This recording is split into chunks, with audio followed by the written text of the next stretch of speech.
শেরপুরে আধুনিক পদ্ধতির পলিনেট হাউসে সারা বছরই উৎপাদন করা হচ্ছে শাকসবজির চারা। এ বিষয়ে বিস্তারিত জানিয়েছেন আমাদের সহকর্মী জুবাইদুল ইসলাম।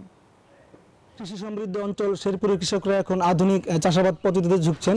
তারই ধারাবাহিকতায় শেরপুরে এখন পলিনেট হাউসে সারা বছরই উচ্চ মূল্যের বিভিন্ন ফসল এবং শাকসবজির চারা উৎপাদন হচ্ছে।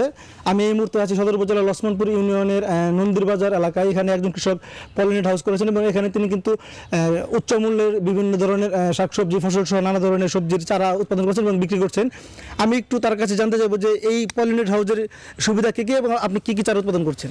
এই পলিনেট হাউসের কারণে আমি এখানে সারা বছর সকল শাক সবজি চারা এখানে উৎপাদন করতে পারি এবং সেই চারাগুলি সুস্থ সবল 100% শিকড়যুক্ত চারা আমি কৃষকদের মাঝে সরবরাহ করি। আমাদের টোটালি কোনো কীটনাশক যায় না, আমরা একেবারে 100% রোগ এবং পোকামুক্ত চারা তৈরি করে আমরা এই চারাগুলি কৃষকদের মাঝে সরবরাহ করি। ধন্যবাদ। আমি শুনছিলাম একজন কৃষক কিন্তু বলছিলেন যে এই পলিনেট হাউসের কী কী সুবিধা রয়েছে। আমি যদি একটু জানাই যে শেরপুর জেলায় বৃহত্তর ময়মনসিংহ অঞ্চলের ফসলের নির্ভরতা বৃদ্ধিকরণ প্রকল্পের আওতায় 15টি পলিনেট হাউস কৃষকদের দেওয়া হয়েছে এবং কৃষকরা কিন্তু ব্যক্তিগত উদ্যোগে বেশ কয়েকটি পলিনেট হাউস করেছেন। এই পলিনেট হাউসের সুবিধার মধ্যে অন্যতম হচ্ছে এটি কিন্তু গ্রীষ্মকালের ফসল শীতকালে করা যায় এবং শীতকালীন যে ফসল সেগুলো গ্রীষ্মকালে করা যায়। তো এই ছিল আমার কাছে শেরপুর থেকে পলিনেট হাউসের বিস্তারিত তথ্য।